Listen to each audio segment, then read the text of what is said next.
Ce combattant est le seul à avoir mis KO Jon Jones à l'entraînement, on te le présente.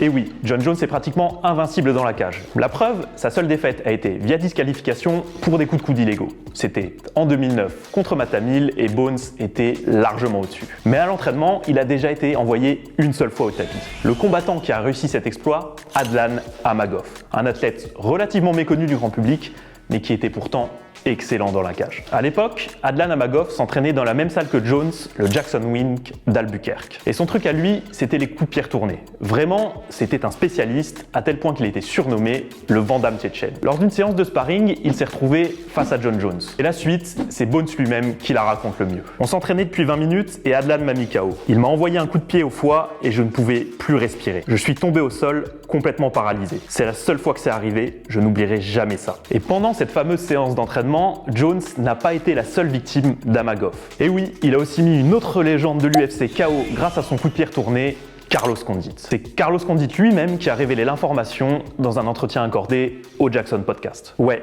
il a fini de nombreux mecs à l'entraînement. C'était un habitué des coups de pierre tournés et il m'a eu. Ensuite, je crois qu'un round ou deux plus tard, il a frappé Jon avec le même coup de pierre tourné et il l'a envoyé au tapis. Et ouais, Adlan Amagov ne rigolait vraiment pas. Mais une question peut se poser, pourquoi on en a aussi peu parlé alors qu'il avait un si grand talent? Pour ça, il faut s'intéresser de plus près à sa carrière. Amagov a débuté chez les professionnels en 2007. Il s'est très vite construit un bon bilan sur la scène régionale russe, suffisant pour signer au Strikeforce, l'une des plus grandes organisations de l'époque. Là-bas, il a obtenu de belles victoires, notamment contre Anthony Smith, qu'il a mis KO au premier round. Pour rappel, Anthony Smith a été challenger à la ceinture de Jon Jones à l'UFC quelques années plus tard. Quand l'UFC a racheté le Strikeforce, Amagov a été signé par la grande ligue du MMA. Il a fait 2 combats en 2013 à l'UFC, 2 victoires, dont une par KO au premier round. Mais après cela, plus rien. Il devait combattre en 2014, mais s'est blessé. Après un an d'absence, l'information tombe, Amagov a décidé de se retirer du MMA. Il en a marre des cuttings et préfère se concentrer sur sa famille pour voir grandir ses enfants. Il tentera un retour en 2016 avec un combat dans une organisation russe. Une victoire par soumission au premier round, mais cette fois-ci, il s'arrêtera définitivement. Aujourd'hui, il restera comme l'un des combattants qui n'est pas allé au bout de son talent. Le seul homme à avoir mis KO Jon Jones à l'entraînement, un talent exceptionnel, il avait tout